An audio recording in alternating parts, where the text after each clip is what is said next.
GeM தொலைக்காட்சி நேர்களுக்கு வணக்கம். அன்பரும் இரட்சகருமான இயேசு கிறிஸ்துவின் நாமத்தினால் உங்கள் அனைவருக்கும் அன்பின் வாழ்த்துக்கள். என்ன இருக்கிறது என்ற தலைப்பில் இன்னைக்கு நம்ம பார்க்க போகிறோம். அதற்கான ஒரு வேத வசனம் 2 ராஜாக்களின் புத்தகம் 4ஆம் அதிகாரம் 2வது வசனம். எலிசா அவளை நோக்கி, நான் உனக்கு என்ன செய்ய வேண்டும்? வீட்டில் உன்னிடத்தில் என்ன இருக்கிறது சொல் என்றான். அதற்கு அவள், ஒரு குடம் எண்ணெய் அல்லாமல் உமது அடியாளுடைய வீட்டில் வேறொன்றும் இல்லை என்றாள். இங்க ஒரு விதவியை குறித்து நாம் பார்க்கிறோம். எலிசா ஊழியத்திற்கு போகிறார், தீர்க்கதரிசி. அப்போ ஒரு விதவி வீட்டுக்கு போகும்பொழுது பாருங்க, அவங்க சொல்றாங்க, உங்க தீர்க்கதரிசியினுடைய பிள்ளைகள்ல ஒருத்தரை தான் நான் கல்யாணம் பண்ணிக்கிட்டேன், இப்ப கடனா இருக்கு, அவர் இறந்த அப்புறமா கடனா இருக்கு, இந்த கடன் அடைக்க ஒண்ணுமே வழி இல்லாத ஒரு சூழ்நிலையில இருக்கிறார் இல்லைங்களா அந்த மகள். அப்போ எலியா கேட்கிறாரு, நான் என்ன செய்யணும்னு சொல்லி நீ சொல்லுன்னு. அதற்கு உடனே பாருங்க, என் வீட்டுல உங்க வீட்டுல என்ன இருக்குன்னு கேட்கிறாரு. நான் என்ன செய்யணும்? உங்க வீட்டுல என்ன இருக்கு? அப்போ அந்த மகள் சொல்றா பாருங்க, ஒரே ஒரு குடம் எண்ணெய் மட்டும்தான் இருக்கு. குடத்துல தானே ஊத்தி வைப்பாங்க அந்த காலத்துல. அப்போ அந்த குடத்துல பாருங்க எண்ணெய் வச்சுக்கிட்டு ஒரே ஒரு குடம் தான் எண்ணெய் இருக்கு, வேற எதுவுமே கிடையாதுன்னு சொல்றாங்க. அப்போ அந்த இல்லை என்ற வார்த்தையை உபயோகப்படுத்துகிறாள் அந்த மகள். வீட்டுல பாருங்க, அநேக தரம் நம்ம வாழ்க்கையில எது இல்லையோ அதை அதிகமா நம்ம பேசிக்கிட்டு இருப்போம். இல்லை இல்லை இல்லை இல்லைன்னு சொல்லும் பொழுது அந்த இடத்துல பாருங்க கடன் வர பிரச்சனை எதுக்காக? இல்லை என்ற வார்த்தையை அதிகமாக உபயோகப்படுத்துவதால். பின்பு பாருங்க, இந்த மகள் அதிக நேரம் அந்த வார்த்தையை பேசுனதுனால்தான் பாருங்க, இந்த மகன் கிட்ட சொல்லும் பொழுது, உனக்கு என்ன வேணும்னு சொன்னா என் கடனை தீக்க எனக்கு எதனா வழி சொல்லுங்கன்னு கேட்டிருக்கலாமே.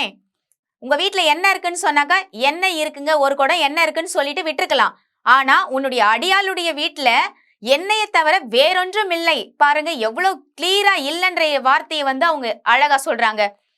நம்ம வாழ்க்கையில கூட சில நேரங்கள்ல குறைவுகள் இருக்குங்க. ஆனா அந்த குறைவுகளையே பேசும் பொழுது பாருங்க, கடன் பிரச்சனைக்கு நம்ம போயிடுறோம் இல்லையா? அப்ப நிறைவா பேசணும் அந்த இடத்துல. இங்க எலிசா ஐடியா கொடுக்கிறாரு பாருங்க, மறுபடியும் கடன் வாங்க சொல்லி ஒரு ஐடியா கொடுக்கிறாருங்க. எப்படின்னா, பக்கத்து வீட்டுல இருக்கிற பாத்திரத்தை எல்லாம் கடன் கேட்டு வாங்கிட்டு வா, அந்த பாத்திரத்தை எடுத்துட்டு போய் உங்க வீட்டுக்குள்ள வச்சு உங்க அறை வீட்டை பூட்டி கொண்டு நீங்க என்ன செய்யணும்னா, அந்த ஒரு குடம் எண்ணெய் எடுத்து அந்த எண்ணெயை கொஞ்சம் கொஞ்சமா நீங்க ஊத்திக்கிட்டே வரும்பொழுது என்ன ஆகும்னா, நிரம்பிக்கிட்டே வரும் இல்லைங்களா? நிரம்புற பாத்திரத்தை எடுத்து நீங்க ஒரு பக்கமா வச்சுக்கோங்கன்னு சொல்லி ஐடியா கொடுக்கிறார்.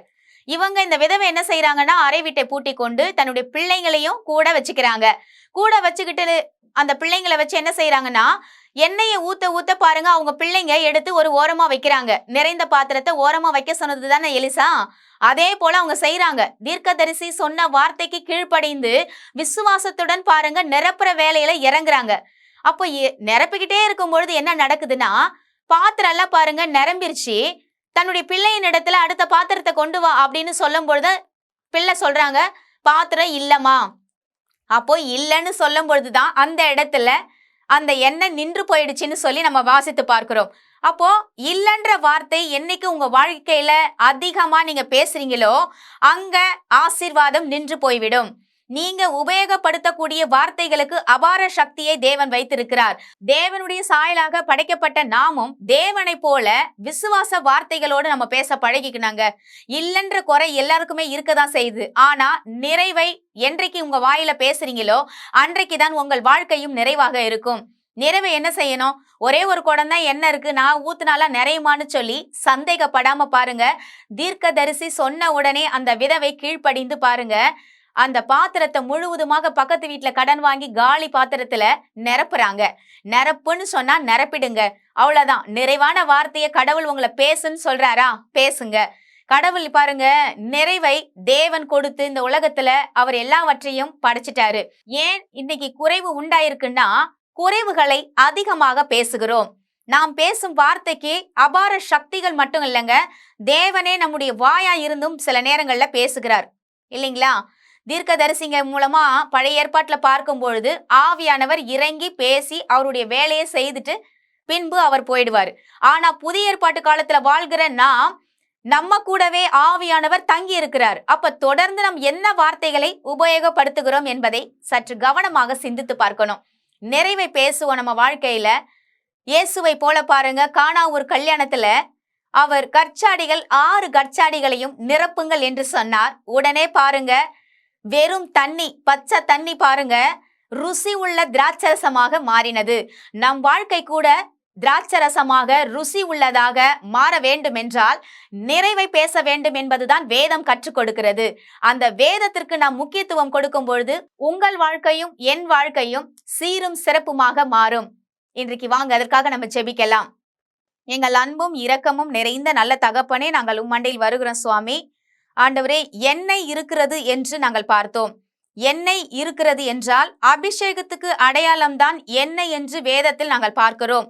ஒரு மனிதனிடத்துல கடன் வந்தாலும் பிரச்சனை வந்தாலும் தேவனுடைய அபிஷேகம் இருக்கிற இடத்துல நிச்சயமாகவே நிறைவு வரும். ஆனால் வார்த்தைகளை பயன்படுத்தும் பொழுது அந்த நிறைவு வரும் என்று வேதத்துல கத்துக் கொடுத்தீங்க ஏசப்பா.